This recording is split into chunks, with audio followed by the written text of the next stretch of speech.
Friends നമസ്കാരം. നിങ്ങൾക്കേവർക്കും natural കിച്ചണിലേക്ക് സ്വാഗതം. ഞാൻ ഷൈൻദീപ്. ഞാൻ ആദ്യമായാണ് ഇങ്ങനെ ഒരു ചാനൽ തുടങ്ങുന്നത്. ഇത് ടോട്ടലി കുക്കിങ്ങുമായി റിലേറ്റഡ് ആയിട്ടുള്ള ഒരു ചാനലാണ്. ഇതിൽ നിങ്ങളുടെ എല്ലാവരുടെയും സപ്പോർട്ട് പ്രതീക്ഷിക്കുന്നു. നമ്മൾ ഇന്ന് ചെയ്യാൻ പോകുന്നത് തലശ്ശേരി മുരു ബിരിയാണിയാണ്, ഓയിസ്റ്റർ ബിരിയാണി. അപ്പം നമുക്ക് നേരെ കിച്ചണിലേക്ക് കിടക്കാം. അപ്പോൾ ഇതിന് വേണ്ടിയിട്ടുള്ള ഇൻഗ്രീഡിയൻസ് നോക്കാം.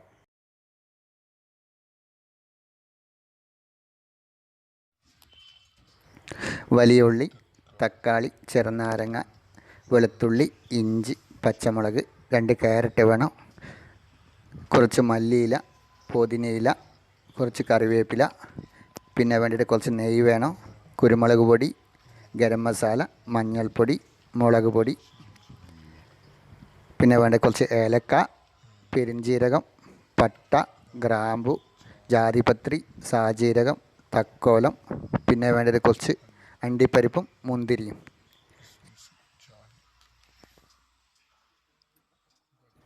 ഇതാണ് നമ്മുടെ മെയിൻ ഇൻഗ്രീഡിയൻറ്റ്, മുരു അഥവാ ഓയിസ്റ്റർ. ഇത് വൃത്തിയാക്കുമ്പോൾ ഒരു കാര്യം നിങ്ങൾ പ്രത്യേകം ശ്രദ്ധിക്കണം. ഇതിൻ്റെ മിഡിലായി ഒരു ബ്രൗൺ കളറിലൊരു വേസ്റ്റ് കിടപ്പുണ്ട്. അത് നിങ്ങൾ എന്തായാലും വൃത്തിയാക്കണം. ക്ലീൻ ചെയ്യുമ്പോൾ എന്തായാലും അത് ക്ലീൻ ചെയ്തിട്ട് മാത്രമേ മുരു ഉപയോഗിക്കാൻ പാടുള്ളൂ. 2-3 വെള്ളത്തിൽ വൃത്തിയായി ക്ലീൻ ചെയ്ത് മുരു നമുക്ക് മാറ്റി വെക്കാം. ഇനി നമുക്ക് ഇതിനാവശ്യമായ വെജിറ്റബിൾസ് കട്ട് ചെയ്യാം. കുറച്ച് ഉള്ളി കട്ട് ചെയ്യുക, ആവശ്യത്തിന് തക്കാളി എടുത്ത് കട്ട് ചെയ്യുക, പിന്നെ ക്യാരറ്റ് കട്ട് ചെയ്യുക.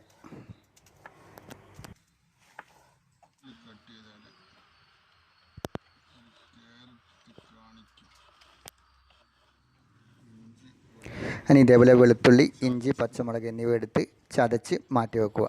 ഒരിക്കൽ നിങ്ങൾ പേസ്റ്റ് ആക്കാൻ പാടില്ല, ഇതേപോലെ ചതച്ച് വെക്കണം.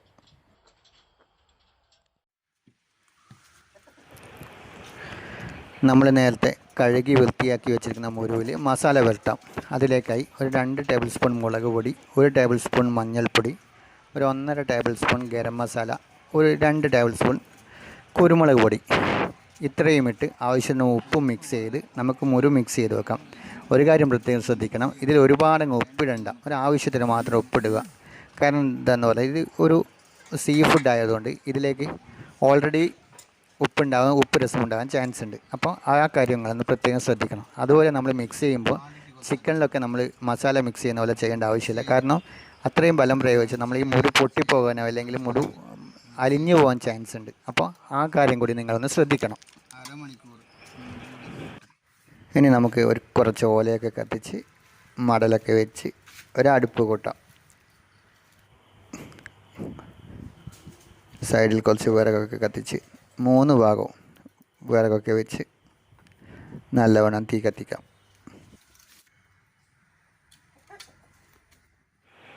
തീയൊക്കെ നല്ലവണ്ണം കത്തിയാൽ ഒരു ചട്ടി വെച്ച് അതിലേക്ക് കുറച്ച് നെയ്യ് ഒഴിക്കുക. നെയ്യ് ചൂടായാൽ അതിലേക്ക് ആദ്യം മുന്തിരിയിട്ട് ഒന്ന് വറുത്ത് കോരിയെടുക്കുക. അത് മുന്തിരി ഒരുപാട് കരിഞ്ഞു പോകരുത്, അത് പ്രത്യേകം ശ്രദ്ധിക്കണം. ഒരു ഡാർക്ക് ബ്രൗൺ വരെ ആവാം. ഒരുപാട് കരിഞ്ഞു പോകാൻ അതിൻ്റെ ടേസ്റ്റ് ഒരു കയ്പ്പ് ടേസ്റ്റ് അടിക്കുക. അതുകൊണ്ടാണ് ഒരുപാട് കരിക്കരുത് എന്ന് പറയുന്നത്. മുന്തിരി കോരി വെക്കുക. ഇനി അടുത്തതായി കുറച്ച് അണ്ടിപ്പരിപ്പിടുക.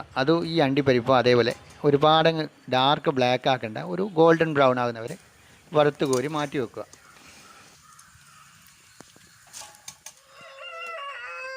ഇനി ഇത് വറുത്ത് കോരി വെച്ച അതേ എണ്ണയിൽ കുറച്ച് ഉള്ളി ഫ്രൈ ചെയ്തെടുക്കണം. അതായത് ഇതാണ് ഈ മസാലയുടെ ഒരു മെയിൻ ഇൻഗ്രീഡിയൻറ്റ്, ഈ വറുത്ത് വെച്ച ഉള്ളി, ഫ്രൈഡ് ഓണിയൻ. അപ്പം ഇത് ഒരുപാട് കറക്കണ്ട, ഈ ഒരു ലെവലിൽ വറുത്ത് കോരി മാറ്റി വെക്കുക. ഇനി നമുക്ക് നേരത്തെ മസാല മിക്സ് ചെയ്ത് വെച്ച മുരു പൊരിച്ചെടുക്കാം. അതിലേക്ക് ഒരു ചട്ടി വെച്ച് അതിലേക്ക് ആവശ്യത്തിന് വെളിച്ചെണ്ണ ഒഴിക്കുക. വെളിച്ചെണ്ണ ചൂടായാൽ നമ്മൾ മിക്സ് ചെയ്ത് വെച്ച മുരു എടുത്ത് അതിലേക്കിടുക. പിന്നെ വേറൊരു കാര്യം ശ്രദ്ധിക്കേണ്ട, ഒരുപാട് ഇളക്കി കളയരുത് ഈ സംഭവം. അത് വളരെ ശ്രദ്ധിച്ച് കൈകാര്യം ചെയ്യണം. നമ്മൾ ഇടുമ്പോഴും അത് മിക്സ് ചെയ്യുമ്പോൾ ഇളക്കുമ്പോഴൊക്കെ മുരു ഭയങ്കര ശ്രദ്ധിച്ച് കൈകാര്യം ചെയ്യണം. ഇതേപോലെ ഏകദേശം ചെറുതായി പതുക്കെ ചെയ്താൽ മതി. ഒരുപാട് തിരക്ക് പിടിച്ച് ചെയ്യരുത്. അതേപോലെ ഫ്രൈ ചെയ്ത് വരുമ്പോൾ ഒരുപാട് കരിച്ചും കളയരുത്. ഒരു 75% ഫ്രൈ ചെയ്താൽ മതി. ഇത് ഫ്രൈ ചെയ്യുമ്പോൾ ചുരുങ്ങി വരും. ഇത് അവസാനം ലാസ്റ്റ് ഫ്രൈ ചെയ്ത് കഴിഞ്ഞാൽ ഇങ്ങനെയാണ് നമുക്ക് കിട്ടുക. ഈ ഒരു പരുവത്തിലായാലും നമ്മളിത് എടുത്ത് കളയണം, അല്ല കരിഞ്ഞു പോകരുത്. ഇനി ഒരു ഉരുളി വെച്ച് അതിൽ കുറച്ച് വെളിച്ചെണ്ണ ഒഴിച്ച് മസാല തയ്യാറാക്കിയെടുക്കാം. വെളിച്ചെണ്ണ ചൂടാകുമ്പോൾ അതിലേക്ക് നേരത്തെ അരിഞ്ഞ് വെച്ചിരിക്കുന്ന ഉള്ളി എടുത്ത് ഉള്ളിയും വെളിച്ചെണ്ണയെല്ലാം കൂടി നല്ലവണ്ണം മിക്സ് ചെയ്യുക. എല്ലാം കൂടി മിക്സ് ചെയ്ത് വന്ന് ഉള്ളി കുറച്ച് നേരം വഴറ്റുക. അപ്പോൾ എല്ലാം നല്ല വഴണ്ട് വരുമ്പോൾ നല്ലോണം വഴറ്റുക. ഇതെല്ലാം ശരിക്കും പിടിക്കട്ടെ. വെളിച്ചെണ്ണയൊക്കെ ചൂടാക്കി ഇതിൻ്റെ കളർ കുറച്ചൊന്ന് മാറുമ്പോൾ അതിലേക്ക് ഒരു 3-4 പട്ട, കുറച്ച് ഗ്രാമ്പ്, ഒരു 2-3 ഗ്രാമ്പ്, 2-3 ഏലക്ക. അപ്പോൾ അതെന്തിനാ ഇടുന്നതെന്ന് പറഞ്ഞാൽ അതിൻ്റെയൊക്കെ ഒരു ടേസ്റ്റും ഒരു സ്മെല്ലും ഒക്കെ ഈ മസാലയിലാകെ വേണ്ടിയിട്ടാണ് ഇത് നമ്മൾ ഈ ഒരു പ്രൊസീജിയർ ചെയ്യുന്നത്. അതിനുശേഷം ആവശ്യത്തിന് ഉപ്പിട്ട് ഉള്ളി പെട്ടെന്ന് ആവശ്യത്തിന് ഉപ്പിടുക. പിന്നെ നമ്മൾ നേരത്തെ ചതച്ച് വെച്ചിരിക്കുന്ന വെളുത്തുള്ളി, ഇഞ്ചി, പച്ചമുളക് ഇതുകൂടി ഇതിലിട്ട് നല്ലവണ്ണം മിക്സ് ചെയ്യുക. അത് ഉള്ളി ഏകദേശം വഴണ്ട് വന്നാൽ മാത്രമേ നമ്മളിത് ചെയ്യാൻ പാടുള്ളൂ. അല്ലെങ്കിൽ അടിയിൽ പിടിക്കും, പെട്ടെന്ന് അടിയിൽ പിടിക്കാൻ ചാൻസ് ഉണ്ട്. ഈ പച്ച മസാലയൊക്കെ അടിയിൽ പിടിച്ചൊരു കുറച്ച് തീയൊക്കെ ശരിക്കും വെച്ചില്ലെങ്കിൽ അടിയിൽ പിടിക്കുക. അതുകൊണ്ട് കുറച്ച് കഴിഞ്ഞിട്ടിരുന്നത്.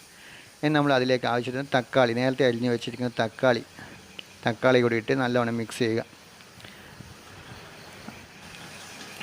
അപ്പോൾ തക്കാളിയിൽ ഉടഞ്ഞ് വന്ന് ഈ ഒരു പരുവാകുമ്പോൾ, ഇത് ഞാൻ നേരത്തെ പറയാനും കാണിക്കാനും വിട്ടുപോയി. നമ്മൾ മുരു ഫ്രൈ ചെയ്യുമ്പോൾ കുറച്ച് ഗ്രേവി ബാക്കിയുണ്ടായിരുന്നു, അതെടുത്ത് എടുത്ത് വെച്ചിരുന്നു. കാരണം അത് ഈ മസാലയിൽ ചേർക്കണം. അതെന്തിനാന്ന് പറഞ്ഞാൽ അത് ഈ മസാലയ്ക്ക് ഫുള്ളായിട്ട് ആ മുരുവിൻ്റെ ഒരു ടേസ്റ്റ് കിട്ടും. അപ്പം മുരുവിൻ്റെ ഫ്രൈ ചെയ്ത എണ്ണയും ഗ്രേവിയൊക്കെയാണത്, അതിന് വേണ്ടിയിട്ടാണ് അത് എടുത്ത് വെച്ചിരിക്കുന്നത്. അതെന്നോട് പറയാൻ വിട്ടുപോയതാണ്.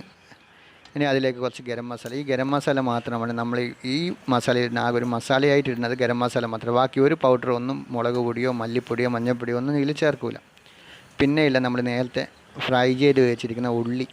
ഇതൊരു മെയിൻ ഇൻഗ്രീഡിയൻ്റാണ്. ഇതിൽ ഒരു മെയിൻ ഐറ്റമാണിത്. ഈ ഉള്ളി ആ മസാലയ്ക്ക് ടേസ്റ്റ് കൂടും. അത് പെട്ടെന്ന് ലാസ്റ്റ് ടൈമിൽ നമ്മൾ ഇടാൻ പാടില്ല. ഇട്ട് കഴിഞ്ഞ് കുറച്ച് വഴറ്റിയതിന് ശേഷം നമ്മൾ നേരത്തെ ഫ്രൈ ചെയ്ത് വെച്ചിരിക്കുന്ന മുഴുവനായിട്ട് അതിൽ മിക്സ് ചെയ്യുക.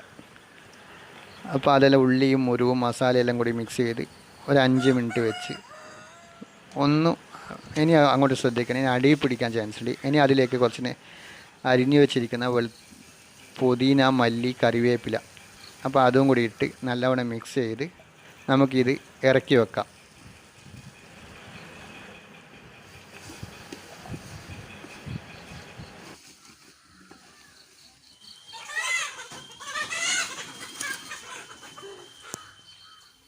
അപ്പം നമുക്കിനി റൈസ് തയ്യാറാക്കാം. അപ്പം ഇത് 1 കിലോയുടെ കപ്പാണ്. ഞാൻ 3 കിലോ റൈസാണ് എടുത്തിരിക്കുന്നത്. അപ്പം 3 കപ്പ് അരി. ഞാൻ എടുത്തിരിക്കുന്നത് തലശ്ശേരി ബിരിയാണി റൈസാണ്, അഗർവാൾ ബിരിയാണി റൈസാണ് എടുത്തിരിക്കുന്നത്.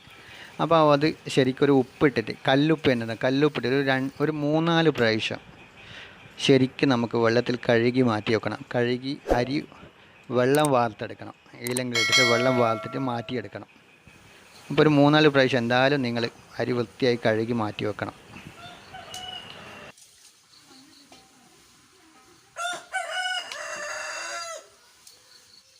ഒരു 3 കിലോ അരി കൊള്ളുന്നൊരു ബിരിയാണി ചെമ്പ് വെച്ച് അതിലേക്ക് നേരത്തെ ഉള്ളിയൊക്കെ ഫ്രൈ ചെയ്ത കുറച്ച് നെയ്യ് ബാക്കിയുണ്ടായിരുന്നു. നെയ്യ് അതിലൊഴിച്ച് നെയ്യ് ചൂടാകുമ്പോൾ അതിലേക്ക് പട്ട, ഗ്രാമ്പ്, ഏലം, സാജീരകം, തക്കോലം, ജാതിപത്രി, ക്യാരറ്റ്, പെരുംജീരകം ഇതെല്ലാം ഇട്ട് നല്ലോണം മിക്സ് ചെയ്യുക. ഈ നെയ്യിലേക്ക് നെയ്യും ഈ മസാലയൊക്കെ നല്ലോണം മിക്സ് ചെയ്യുക.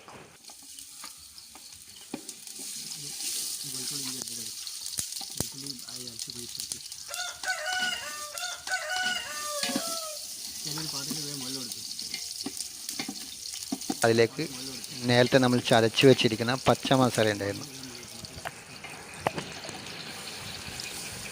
ആ പച്ചമസാല, വെളുത്തുള്ളി, ഇഞ്ചി, പച്ചമുളക് ഇത് 3 കൂടി അതിലേക്ക് ചേർക്കുക. ഇനി അതിലേക്ക് ഒരുപാട് കരിഞ്ഞ പോലെ നമ്മൾ എപ്പോഴും ശ്രദ്ധിക്കണം, വെള്ളം ഒഴിക്കുക. അപ്പോൾ ഒന്നുകൂടി വെള്ളത്തിൻ്റെ ലെവൽ ഒന്നും കൂടി പറയുന്നത് 3 കപ്പ് വെള്ളത്തിന് 4.5 കപ്പ് വെള്ളം. ഇപ്പം വെള്ളം ഒരുപാട് ജാസ്തിയാവാനും പാടില്ല, ഒരുപാട് കുറയാനും പാടില്ല. ഒരുപാട് കൂടി പോയി കഴിഞ്ഞാൽ ചോറ് വെന്ത് പോകും. കുറഞ്ഞു കഴിഞ്ഞാൽ അരി കടിക്കുകയും ചെയ്യും. അപ്പോൾ ആ ഒരു കാര്യം നിങ്ങളെപ്പോൾ ശ്രദ്ധിക്കണം. അതിലേക്ക് കുറച്ച് മല്ലി, പുതിന, കറിവേപ്പില കട്ട് ചെയ്തൊന്നും ഇടുകയൊന്നും വേണ്ട, അപ്പടം കിട്ടാൽ മതി. ഇങ്ങനെ മാറ്റി വെച്ചിരിക്കുന്ന 2 ചെറുനാരങ്ങ കുരുവൊക്കെ കളഞ്ഞ് അതും ഇതിലേക്ക് പിഴിയുക. കുറച്ച് നെയ്യ് ഒഴിക്കുക.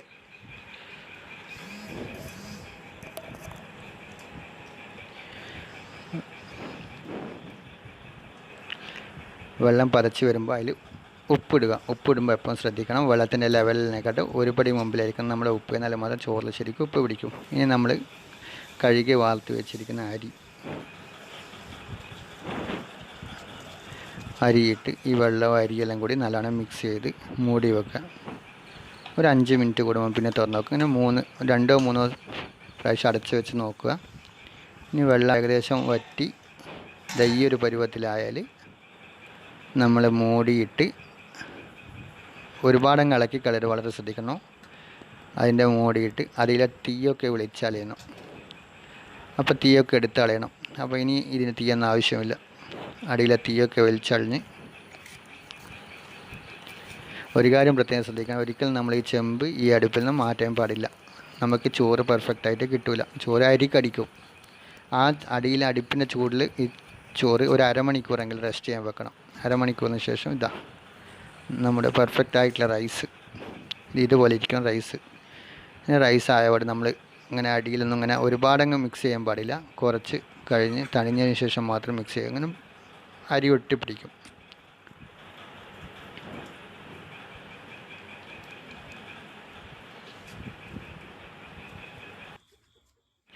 അപ്പം നമ്മളെന്തായാലും ബിരിയാണി റെഡിയായി, മസാല റെഡിയായി. ദമ്മിടുന്നില്ലെന്ന് വെളിച്ചക്കുറവ് മൂലം ഇപ്പം സമയം തന്നെ 6:30 നമ്മൾ രാവിലെ തുടങ്ങിയ പരിപാടിയായിരുന്നു. ആദ്യത്തെ വീഡിയോ ഉണ്ട്. അപ്പോൾ ഇതൊക്കെ പഠിച്ച് വരുന്നേ ഉള്ളൂ. അപ്പോൾ ഇനി അടുത്ത വീഡിയോയിൽ എന്തായാലും നമ്മൾ ദം ബിരിയാണി എന്തായാലും ഉണ്ടാക്കുന്നതാണ്. ഇപ്പോൾ ഇനി ഈ ചോറൊന്ന് ഡെക്കറേറ്റ് ചെയ്യുക. കുറച്ച് വറുത്ത് കോരി വെച്ചിരിക്കുന്ന ഉള്ളിയും പിന്നെ അണ്ടിപ്പരിപ്പ് മുന്തിരിയൊക്കെ ഇട്ട് കുറച്ച് മല്ലി പൊതിനയൊക്കെ ഡെക്കറേറ്റ് ചെയ്യുക. അപ്പം നിങ്ങൾക്ക് എന്തായാലും ഈ വീഡിയോ ഇഷ്ടപ്പെട്ടെന്ന് വിചാരിക്കുന്നു. ഇഷ്ടപ്പെട്ടിട്ടുണ്ടാവും. അപ്പം നിങ്ങളെന്തായാലും ഇതുപോലെ ഒന്ന് ഒരിക്കലെങ്കിലും ഇതുപോലെ ഒന്ന് ട്രൈ ചെയ്ത് നോക്കണം. നല്ല ടേസ്റ്റാണ്. മുരു കിട്ടിയിട്ടുണ്ടെങ്കിൽ ഇതുപോലെ ഒന്ന് മുരു ബിരിയാണി ഉണ്ടാക്കി നോക്കണം.